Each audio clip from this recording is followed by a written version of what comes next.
Inquiry ಯಾವ ಅವಧಿ ಒಳಗ ಆಡಳಿತ ಮಂಡಳಿಗೆ ತೊಂದರೆ ಆಗ್ಯದ ಅವ್ರು 64 ಇನ್ಕ್ವೈರಿ ಹಾಕಿದ್ದಾರೆ. ಆದ್ರೆ ತಪ್ಪು ಮಾಡಿದವರು ಯಾರು? ಸೆಕ್ರೆಟರಿ. ಆದ್ರ ಆಡಳಿತ ಮಂಡಳಿ ಬಯಲದಲ್ಲಿ मन्ना ಕೊಡ್ಲಿಕ್ಕೆ ಅವಕಾಶ ಇದೆಯಾ? अशा प्रश्न खर्च माफ व्याज माफ करायला आमच्या बयलामध्ये रूल आहे का? एवढाच प्रश्न आहे आमचा उत्तर.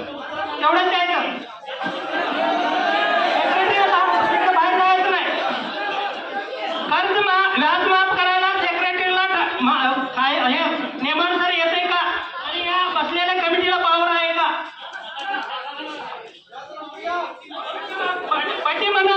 ಬಡ್ಡಿ ಮನ್ನಾ ಮಾಡಲ ಕಮಿಟಿಗೆ ಬಯಲಾದಲ್ಲಿ ಏನು ರೂಲ್ ಇದೆ?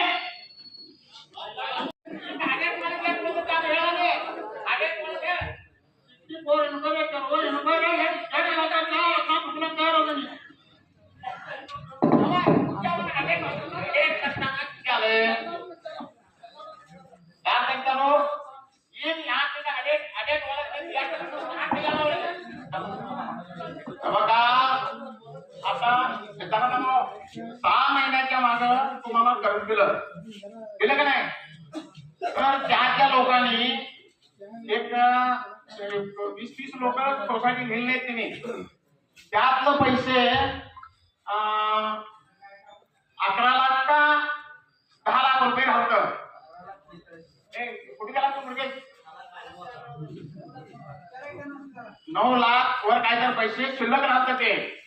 तर मी ह्याला विचारलो ती पैसे तू काय करणार आहेस? म्हणताना बँकेत जमा करतो म्हटलं. बँकेत जमा करतो म्हटल्यावर आम्ही विश्वास ठेवून का बसलो आम्ही. तर ती 9 लाख वरचे पैसे तो बँकेत भरला नाही. ती पैसे तुमच्या नावावर खर्च पडले सगळे झाले तर ह्यो ती पैसे भरला नाही. मग आम्ही परवा याला विचारलं ती पैसे कुठं आहेत? तर आम्हाला 15 दिवस मी आणि चुका मागे लागला तर वाट त्याचा हिशोब दिला अजिबात काय करतात काय ती 6 महिन्यात तुम्हाला गव्हर्नमेंटने जर सूट केला असतं तो फायदा त्याला झाला असता. तुमच्या खात्यावर बी जमा नाही, सोसायटीत बी जमा नाही, कशातच जमा नाही. तर ह्याला लिस्ट लावल्यानंतर 5 लाख रुपये म्हणून भरला येतो आणि 4,90,000 रुपये स्वतः आणून दिलेला पैसे काय त्यांचं द्यायला तयार नाही. तो म्हणजे एवढं काय तर बोलला का? मी काय सांगावं तर ऐकत तर जावा तुम्ही. मग या पद्धतीनं सेक्रेटरी आतापर्यंत नोकरी केला यो स्वतः तुमच्याकडे आता म्हणजे ती घर म्हणताना हो काय सांगते म्हणजे काय माझं फंड आहे त्या फंडाला घाला म्हणून सांगतो. या त्याचा फंड घेऊन रिटायर झाल्यानंतर मग मोडायचं असते ते.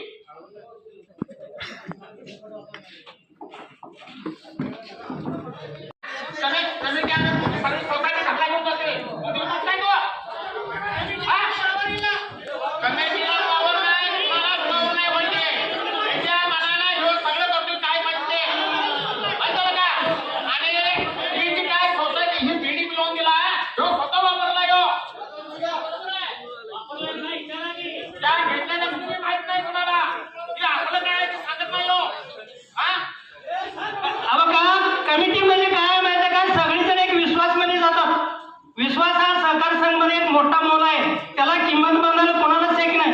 सगळे पाठीमागचे सह्या केलेत परंतु त्यांनी वाचणारे पण आहेत न वाचणारे पण आहेत. कशामुळे सह्या केल्यात?